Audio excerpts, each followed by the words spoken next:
Termux এই নামটা শুনলেই কিন্তু অনেকের মনে একটা প্রশ্ন চলে আসে তাই না যে এটা আসলে কি হ্যাকিং করার কোনো গোপন অস্ত্র নাকি কোডিং শেখার জন্য দারুণ একটা টুল তো আজকের এই বিশ্লেষণে আমরা ঠিক এই ব্যাপারটারই গভীরে যাব চলুন শুরু করা যাক তো প্রথমেই যে প্রশ্নটা আসে আর যেটা নিয়ে সবচেয়ে বেশি আলোচনা হয় সেটা হলো টরমাক্স কি আসলেই মোবাইলের জন্য একটা হ্যাকিং অ্যাপ মানে ইন্টারনেটে তো কত কিছুই শোনা যায় কিন্তু আসল সত্যিটা কি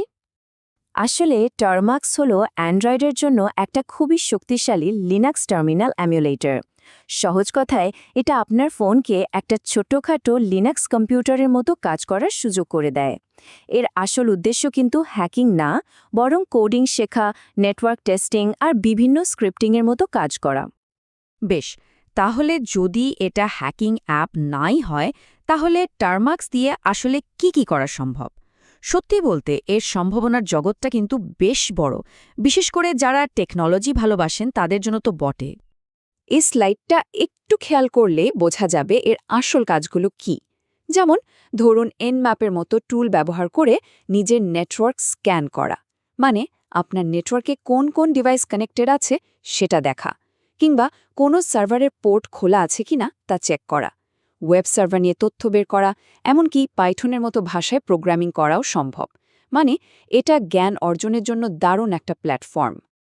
মানে একদম সহজ করে বললে টার্মাক্স হল আপনার পকেটে রাখার মতো একজন প্রোগ্রামারের ওয়ার্কশপ কোনো অস্ত্রভাণ্ডার নয় এখানে সরঞ্জাম আছে নতুন কিছু তৈরি করার আর শেখার জন্য ধ্বংস করার জন্য নয় কিন্তু দেখুন প্রত্যেকটা টুলেরই তো কিছু সীমাবদ্ধতা থাকে তাই না টার্মাক্সও এর বাইরে না চলুন এবার দেখি কোন কোন জায়গায় এর ক্ষমতা শেষ হয়ে যায় এই তুলনাটা দেখলে ব্যাপারটা পরিষ্কার হয়ে যাবে ভাবুন একটা ডেস্কটপ কম্পিউটারে মেটাস্প্লয়েটের মতো শক্তিশালী টেস্টিং ফ্রেমওয়ার্কের সব সুবিধা পাওয়া যায় কিন্তু মোবাইলে টার্মাক্সে সেটা খুবই সীমিত কম্পিউটারে যেমন হার্ডওয়্যার ভিত্তিক অ্যাটাকের জন্য সরাসরি অ্যাক্সেস থাকে মোবাইলে তেমন কিছু করতে গেলে বিশেষ ড্রাইভার বা এক্সটার্নাল কার্ড লাগে আর সবচেয়ে বড় বাধা হল অ্যান্ড্রয়েড অপারেটিং সিস্টেম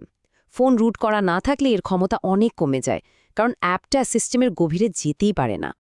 যেমন ধরুন ওয়াইফাই প্যাকেট ইনজেকশনের মতো অ্যাডভান্সড কাজগুলো একটা সাধারণ মোবাইল দিয়ে এটা করা প্রায় অসম্ভব কেন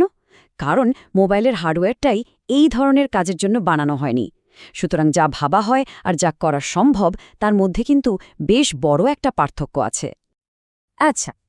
এতক্ষণ তো আমরা জানলাম কি করা যায় আর কি করা যায় না এখন আসা যাক সবচেয়ে জরুরি অংশে এই টুলটা ব্যবহার করার সময় নৈতিকতার লাল দাগটা ঠিক কোথায় কোন কাজগুলো একেবারেই করা উচিত নয় এই কথাটা মনে একেবারে গেঁথে নেওয়া দরকার অনুমতি ছাড়া অন্য কারো কম্পিউটার সিস্টেম বা নেটওয়ার্কে ঢোকার চেষ্টা করা শুধু অনৈতিকই নয় এটা একটা গুরুতর অপরাধ আর এর জন্য কিন্তু কঠোর শাস্তির বিধানও রয়েছে আর এই অপরাধের পরিণতি কিন্তু শুধু মুখের কথা নয় এর বাস্তব আইনি দায়বদ্ধতা আছে ভুল ব্যবহারে একজন ব্যবহারকারী প্রধানত দুই ধরনের আইনি ঝামেলায় ফেঁসে যেতে পারেন এই দুটো হল সিভিল এবং ক্রিমিনাল লায়াবিলিটি মানে দেওয়ানি ও ফৌজদারি মামলা সিভিল লায়াবিলিটির ক্ষেত্রে যার ক্ষতি হয়েছে তিনি আপনার বিরুদ্ধে আর্থিক ক্ষতিপূরণের মামলা করতে পারেন আর ক্রিমিনাল লায়াবিলিটির ক্ষেত্রে রাষ্ট্র নিজেই বেআইনি কাজের জন্য ফৌজদারি মামলা করতে পারে যার ফলে জরিমানা থেকে শুরু করে জেল পর্যন্ত হতে পারে অর্থাৎ পরিণতিটা কিন্তু বেশ মারাত্মক